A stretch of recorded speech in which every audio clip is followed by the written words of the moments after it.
যোৱাকালি হৈছে উচ্চতৰ মাধ্যমিক চূড়ান্ত বৰ্ষৰ পৰীক্ষাৰ প্ৰথম দিনাই চামগুৰি পৰীক্ষা কেন্দ্ৰত নকল যোগান ধৰাৰ অভিযোগত ব্যক্তিগত খণ্ডৰ বিদ্যালয়ৰ দুজন শিক্ষকৰ নাম সাঙুৰ খাইছিল। লগতে বাতৰি সম্প্ৰচাৰ হৈছিল। ঘটনাটো ভিত্তিহীন আৰু কোনো দুষ্ট চক্ৰই শিক্ষক দুজনক ফচাইছে বুলি প্ৰতিক্ৰিয়া প্ৰকাশ কৰে বিদ্যালয় কৰ্তৃপক্ষই। আমাৰ হাতত বিদ্যালয় কৰ্তৃপক্ষৰ মন্তব্য আছে, আপোনালোকলৈ আগবঢ়াইছোঁ। News desk report, Samaguri live. যোৱাকালি তো যেটো ঘটনা হৈছে আমাৰ ছাৰে এইটো বিৱৰণটো গোটেইটো আপোনালোকক দিছে, গম পাইছে। তো আমি তাতে সেই সময়ত ৰৈ আছিলোঁ, যিহেতু ল'ৰা ছোৱালীখিনি আমাৰ গৈছে, তো আমি শিক্ষকখিনিৰ লগত দুই এজন শিক্ষক গ'লে ল'ৰা ছোৱালীখিনি অলপ সাহস পায়। আমি সিমানটো বুজি পাইছোঁ আৰু ল'ৰা ছোৱালীবিলাকেও কৈছে, ছাৰ আপোনালোক যাব লাগিলে বাহিৰতে ৰ'ব, আমাৰ ভয়টো নাথাকে মানে আপোনালোক লগত গ'লে। তো সেইবুলি আমি ৰাস্তাত আগবঢ়াই দিছোঁ। গেটৰ ভিতৰলৈতো আমি প্ৰৱেশ কৰিব পৰা নাই, যিহেতু তেওঁলোকৰ সুৰক্ষা কৰ্মীখিনি আছে, তেওঁলোকৰ মানুহখিনি। তো এই ৰাস্তাত ৰৈ থাকোঁতে মেৰাজুল নামৰ যিটো ল'ৰা হয়, আমাৰ প্ৰাক্তন ছাত্ৰ, তো তেওঁ কি কৰাত দেখিছে নাই দেখা সুৰক্ষা কৰ্মীৰ মানুহবিলাকে, তো সেয়া আমি একোৱেই গম নাপাওঁ।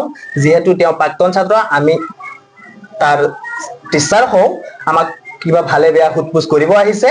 জাষ্ট আমি ইমান কথা ইয়াত পাতিছোঁ। সুৰক্ষা কৰ্মীত থকা এই মহিলা আৰক্ষীজনীয়ে সেইখিনি কথা আমাক দেখিছে আৰু নটিচ কৰি পেলাই আহি পেলাই তাক কিবা কিবি সুধিছে মেৰাজুল নামৰ ল'ৰাটোক, যে কি দিছা, তাক কি লৈ সোমাব দিছা। তো সি বাৰে বাৰে কৈ আছিল যে মেম কি কৈছে বুজা নাই। তো আমি একো মাৰ্কেই কৰা নাই, বুজি নাপাওঁ, আমি একো গমেই পোৱা নাই, মানে কি হৈছে কি হোৱা নাই একো নাজানো। তাত জাষ্ট আমি ৰৈ আছিলোঁ। এতিয়া মেৰাজুলে আহি পেলাই আমাক সুধিছে, ছাৰ ভালে আছে নে, কিবা কিবি সুধিছে। তো মহিলা আৰক্ষীজনী আহি সেই মেৰাজুলে আমাকো কৈছে যে আপোনালোকৰ থানাত যাব লাগিব বলক। সুমিত্ৰা নামৰ কিবা আৰক্ষী মহিলাজনী আছে, চামগুৰিত সোধ পোছ কৰি আছিল যে সেই তুমি কি দিছা, ল'ৰাটোক কি দিছা পকেটত। সি কৈ আছিল মই একো নাজানো। কি কৈছে মেম, মই একো নাজানো। সেইখিনি কথা আমি শিক্ষক দুয়োগৰাকী একো কথাকে গম নাপাওঁ।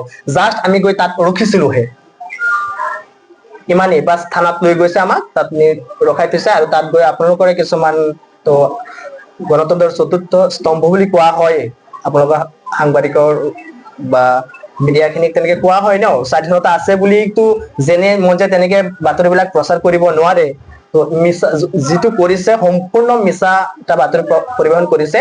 আৰু কিবা আমি নিজেও দেখিবলৈ পাইছোঁ, পিছত ওলাই পেলাই আমি কিবা বাউণ্ডৰী ৱালৰ ওপৰতে জঁপিয়াই কিবা নকলৰ যোগান ধৰিছোঁ। এইবিলাক যদি ফুটেজ আছে দেখুৱাব লাগে। আমি নিজেই কৈছোঁ, যদি আমাৰ নামত তেনেকুৱা কিবা দেখিছে বা আমাৰ হাতত যদি কিবা প্ৰমাণ পাইছিল, সেইবিলাক নকল যদি পাইছিল, আমাক দেখুৱাব লাগে। সেইবিলাক আনি ৰাজ্যক সকলোকে দেখুৱাব লাগে। সেইখিনিও দেখুৱাব লাগিছিল। ফটো মাৰি আৰু কথাখিনি কৈ দিলে যে ঘটনাটো সত্য হৈ যায়, এনেকুৱা কোনো কথা নহয়।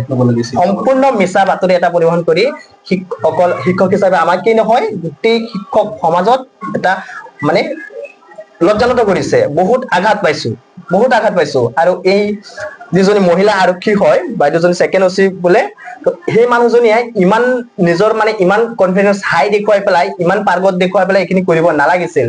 আঘাত পাইছোঁ, যথেষ্ট আঘাত পাইছোঁ। শিক্ষক হিচাপে এইখিনি আমি কেতিয়াও নকৰোঁ। আৰু শিক্ষকসকল বোলে সমাজৰ আটাইতকৈ ওপৰত ধৰা হয় ন, শিক্ষকৰ পৰাই সকলোৱে হয়। পুলিচ কওক, ডক্টৰ কওক, ইঞ্জিনিয়াৰ কওক, সকলোৱে এই শিক্ষাৰ ফলতেই হয়। শিক্ষকেই শিকায়। তো সেইখিনি তেওঁ শিক্ষকৰ এজন ৰেচপেক্ট বুজিব লাগিছিল, কেনেকৈ ৰেচপেক্ট কৰিব লাগে।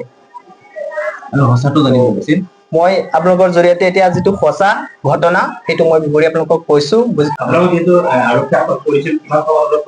এই টাইমটো আপোনাৰ 12:30 হ'ব। 12:30 পৰা 12:45 এয়াৰপোৰ্ট। যিহেতু পৰীক্ষা আৰম্ভ হোৱা নাই, 1:30 বজাত পৰীক্ষা আৰম্ভ হয়, আপোনালোকে জানে। পিছবেলা পৰীক্ষা আৰম্ভ হয়, হায়াৰ ছেকেণ্ডেৰী পৰীক্ষাসমূহ।